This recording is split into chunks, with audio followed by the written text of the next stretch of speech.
Alright, so kumusta mga kaibigan? Well, it's me, Teacher Kevin PH, and we're back with another video.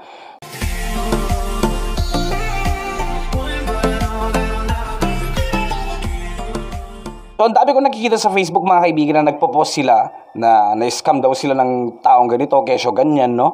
Na ibang parcel daw yung na-receive nila, na sira yung item na na-receive nila, at kesyo pagkatapos magbayad online, hindi na nag-respond si seller.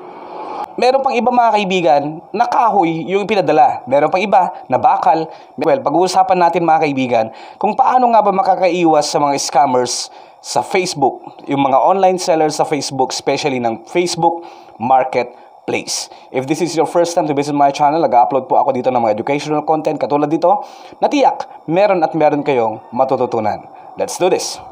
Okay, so ito lang yung alam ni Teacher Kevin PH na pwede kong i-share sa inyo mga kaibigan para makaiwas kayo sa mga scammer na online sellers sa Facebook mga kaibigan, especially sa marketplace. Number 1 mga kaibigan, profile check. Yes, kailangan nyo bisitahin yung profile ng kausap ninyo. Okay, baka mamaya, huwag kayo masyadong magtitiwala sa mga bogus na mga accounts sa Facebook mga kaibigan, yung mga naka-anime. Hindi naman sa lahat mga kaibigan, no? Pero karaniwan kasi, hindi sila gumagamit ng mga pictures na parang yung picture mismo nila in person. Minsan gumagamit sila ng iba't ibang mga, meron pa yung iba ginagamit nila mga downloaded. So wag kayong magpapadala doon mga kaibigan.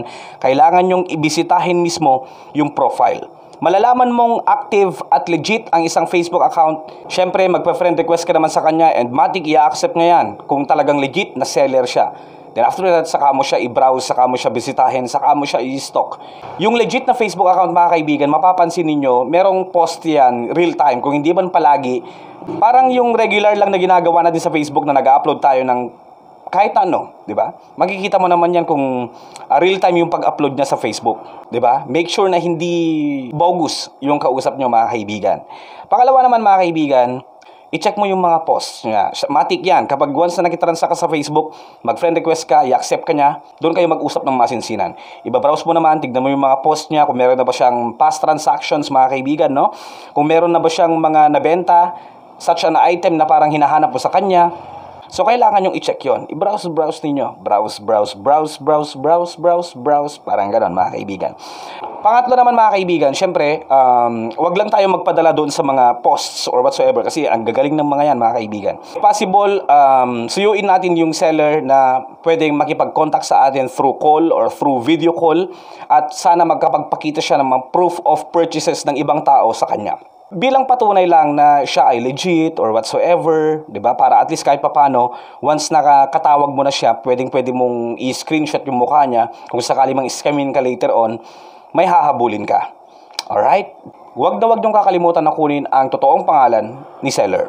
Number 4 naman mga kaibigan, huwag kayong papatol sa payment first. Sa Facebook, ang dami, as in talagang parang legit. May mga pictures pa na ipapakita or whatsoever. Pictures or whatsoever, parang proof of legitimacy daw. Ang gagaling nila mga kaibigan. So wag kayong kakagat sa payment first. Dapat cash on delivery.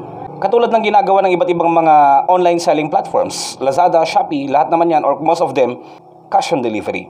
Wag kayong kakagat doon sa payment first. No. Pwedeng hindi na ipadala yan. Pwedeng magpadala pa rin pero hindi na natin alam kung anong possible na mangyari.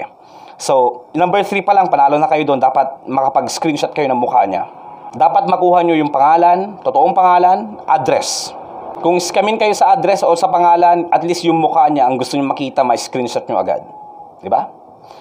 And ang panghuli natin mga kaibigan is, syempre, napaka-importante din nito. Na-experience ko din to kapag bumibili ako ng pyesa online sa Facebook, sa mga marketplace mga kaibigan, no?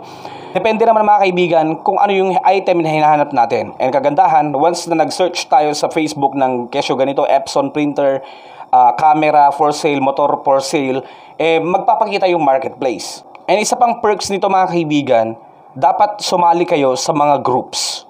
Kung ano yung, for example, naghahanap ka ng kotse, bentahan ng second-hand cars, bentahan ng mga second-hand na kotse, pumasok ka doon sa group na yon. Kung naghahanap ka naman ng mga printers, pumasok ka sa mga group, Facebook group na bentahan ng mga printers, bentahan ng cameras, bentahan ng mga computers. Meron lahat yan sa Facebook mga kaibigan. After that, mag-screenshot ka ng transactions ninyo at profile ng taong kausap ninyo sa Facebook. I-post ninyo doon, tanungin ninyo kung legit ba siya.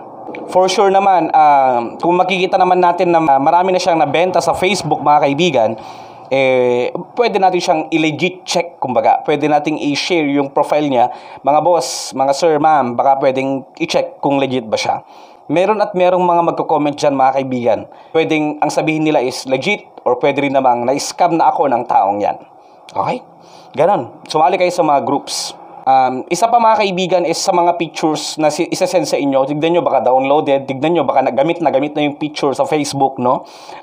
Kasi syempre, yung iba gumagamit ng pictures ng iba para makapambenta, makapanloko. So yan, always be wise in shopping online, mga kaibigan. Shop wisely. Yun lang, maraming salamat sa inyong panonood. Naway Merry ang Christmas nating lahat, and advanced Happy New Year from Teacher Kevin PH. Thank you for watching and see you next time.